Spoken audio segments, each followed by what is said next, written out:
Did you know that the average family spends 49 minutes every single day arguing? That's almost a whole hour. Could you imagine that? I mean, some of you are probably thinking like, oh yeah, that sounds about right. But then there's others of you that are like, only an hour? It feels like more like 3 at my house. And that's just your family. If we were to add the time you might spend arguing with your friends, your teammates, your coaches, your teachers, your siblings, well, let's just say there might not be enough hours left in most of our days after that. Arguments, fights, disagreements, misunderstandings, dramas, whatever you call them, they happen.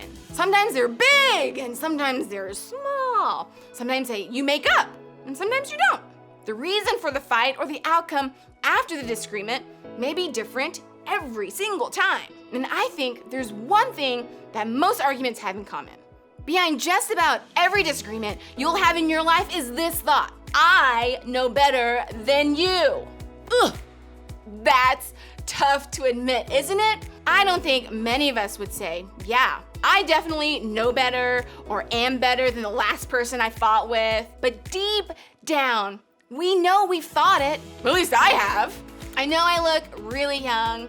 I'm actually pretty old, 20 years older maybe than most of you guys. But I've been married for 10 years to my husband. I've got 2 kids, but when my husband and I first got married, we fought a lot about cleaning. The reason we fought all the time was because I thought that I knew how to clean better, and my husband thought that he had the right way or the best way of cleaning things and getting things done, but we figured it out, and it works great now. 10 years of marriage, still going strong. At the end of the day, we both thought we knew how to clean better than the other person.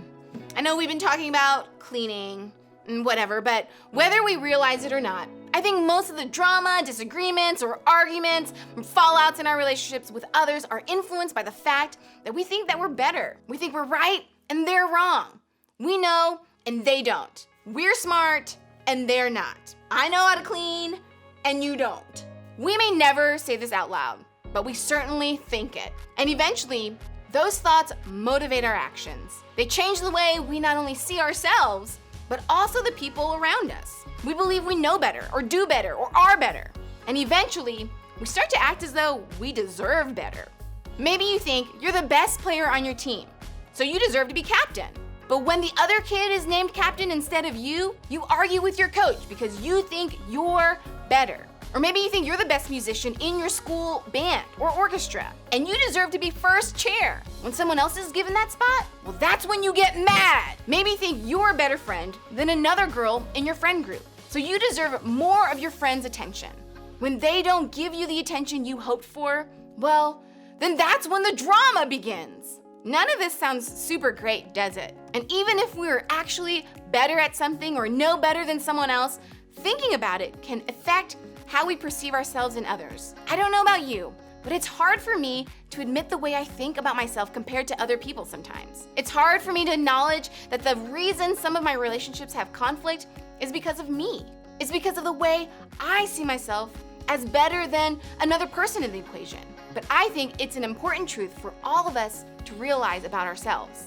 Because anytime we feel like we're better than someone, it reveals an issue with our character. It shows us something about the way we see ourselves and others that isn't quite right. And I don't know about you, but that's something that I want to change. Today we're looking at one of my favorite stories that Jesus shared with his followers while he was on earth. These stories he told are called parables, and they've been worth repeating for thousands of years. Jesus used those stories like mirrors to hold up in front of his audience to show them something new about themselves and the way they were living. The parable we're going to look at today was written down by a follower of Jesus named Luke.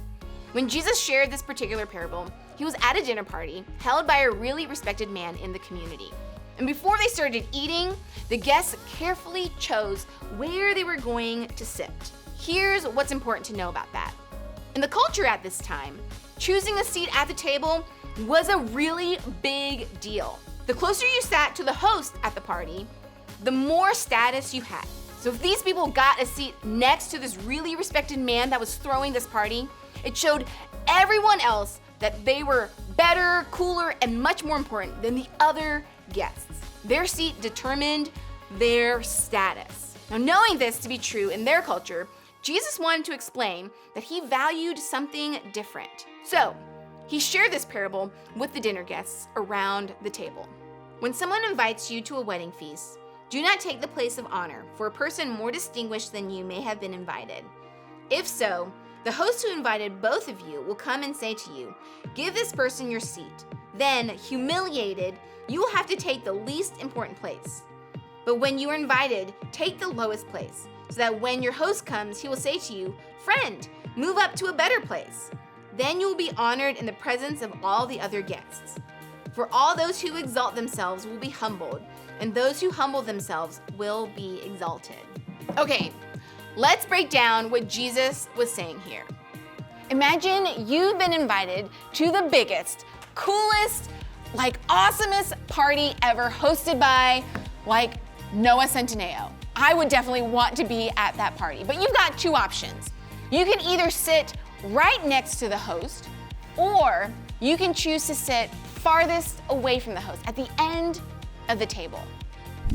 Now, if you choose the best seat, you're basically telling to everyone at the party that you deserve that spot because I'm the best person in the whole wide world. But if you sit in this spot, you might run the risk of being embarrassed because the host might ask you to move because someone who is more deserving of this spot might be present at this party. But if you decide to choose at the end of the table, farthest away from the host, you'll eventually be honored by the host and the guests and everyone else around you because you've shown humility.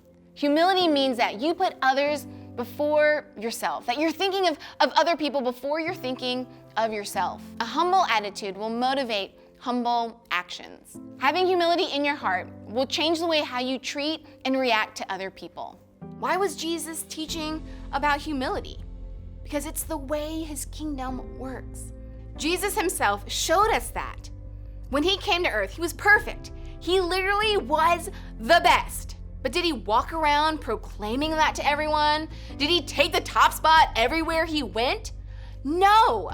Jesus spent his time serving others, loving others, and treating others as though they were better than him. In many ways, it was like he chose to sit at the other end of the table. And that's what he calls us to do in our lives. Even if we are in fact right or we do know best, we should follow Jesus' example and show humility. Humility helps us see the value in other people. It helps remind our hearts that the person we're serving is loved by God and important to him. It helps us see people like God sees them. Humility helps us live like the citizens of God's kingdom that we are. Putting others first changes us and our relationships for the better. Now, if you're anything like me, your tendency would probably be to do what the people at the dinner party did. Move yourself to the head of the table. It's easier to see ourselves as better. It's easier to think we're right or deserving or owed something from someone else. It's in our nature to tend to see ourselves as better than others from time to time. But like we said before, that usually only ends in conflict. So what if we chose humility instead? What if instead of, thinking we deserve the top spot on the team, we congratulated the person who got it over us? What if instead of believing that we are the most important friend in our friend group, that we went out of our way to make sure everyone felt included and valued? What if instead of ignoring that new kid at school, we went out of our way to say hello? What if instead of waiting for our parents to tell us to do our chores, we finished them ahead of time? I, for one, think there would be a lot less drama and conflict in our lives if we did. That's what humility looks like in action. Putting others first changes us and our relationships for the better. This week, I want you to think of just one way you can practice humility. Maybe it's choosing to apologize first. Maybe it's celebrating someone who gets something great in their lives. Maybe something you wanted or thought you deserved. Maybe it's admitting you're wrong in a fight or giving the other person the chance to explain themselves before jumping to conclusions. Maybe it's simply inviting someone into your group or going out of your way to do something kind. Whatever it is, find one way to put someone ahead of yourself this week. Then watch how it makes your relationship and your heart better. You got this.